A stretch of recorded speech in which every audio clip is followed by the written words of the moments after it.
Hello everyone, in this video I am going to solve example 3.7 of chapter 3 from Gupta and Kapoor. This question says a committee of 4 people is to be appointed from 3 officers of production department. That means there are given some committees and we have to select 4 members to form a committee. So just consider these are 4 departments, 3 officers from production department. Suppose that this is production department and there are 3 officers, 4 officers of the purchase department. Suppose this is purchase department and there are 4 officers, 2 officers of the sale department. This is sale department and there are 2 officers and one is chartered accountant. So we have to find the probability of forming the committee in the following manners.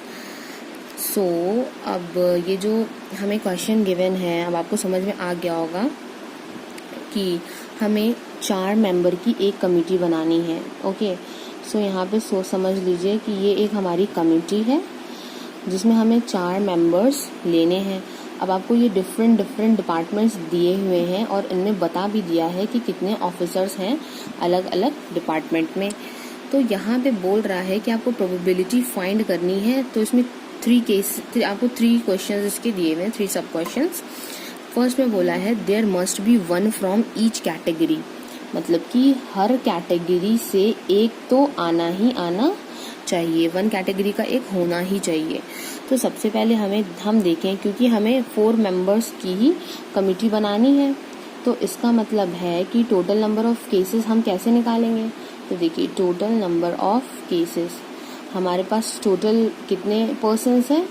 तो total persons हमारे पास 10 persons हैं और हमें उनमें से 4 को draw करना है. तो उसको 10C 4 वेज में हम ड्रॉ कर सकते हैं. तो इसको जब हम सॉल्व करेंगे तो हमारा आंसर आएगा 210. दैट मीन्स कि टोटल जो हमारे पास केसेस हो गए हैं वो हैं 210. अब हमें निकालना है probability that there must be 1 from each category. तो हर कैटेगरी से एक होना चाहिए. तो उसका देखिए, हमने माना कि ये इवेंट की जो प्रोबेबिलिटी है उसको हम ई से डिनोट कर रहे हैं. देन प्रोबेबिलिटी ऑफ ई हो जाएगा फेवरेबल केस, हर डिपार्टमेंट से एक इंसान होना चाहिए. दैट मीन्स 3C1 में से 1 ही आना चाहिए. तो 3C1 वेज में ड्रॉ कर सकते हैं. 4 है यहाँ पे तो 4C1 वेज में ड्रॉ कर सकते हैं. 2 है तो 2C1 वेज में, और 1 है तो 1C1 वेज में ही उनको हम ड्रॉ कर सकते हैं. अब यहाँ पे देखिए, टोटल नंबर ऑफ केसेस है 210. अब इसको जब हम सॉल्व करेंगे 3, 4, 2 और ये 1 आएगा अपॉन 210. इनको जब हम सॉल्व करेंगे तो हमारा आंसर क्या आ जाएगा 4/35. सो ये हो गया फर्स्ट पार्ट इसका. अब इसका जो सेकेंड पार्ट है,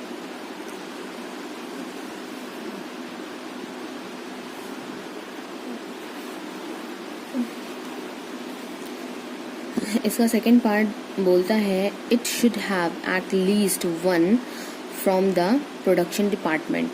सेकेंड में एट लीस्ट का वर्ड यूज हुआ है. दैट मीन्स हमें निकालना है production probability at least 1 from purchase department. तो इसके लिए जब एटलीस्ट का केस होता है तो हमेशा हम 1 माइनस करके निकालते हैं. 1 minus probability none from purchase department, कोई भी परचेज डिपार्टमेंट से ना हो. सो यहाँ पे इसको निकालने के लिए हम क्या करेंगे, नन फ्रॉम परचेज डिपार्टमेंट से कोई भी ना हो. इसका मतलब हमारे पास केसेस कितने बचे हैं 3, 4, 5, 6.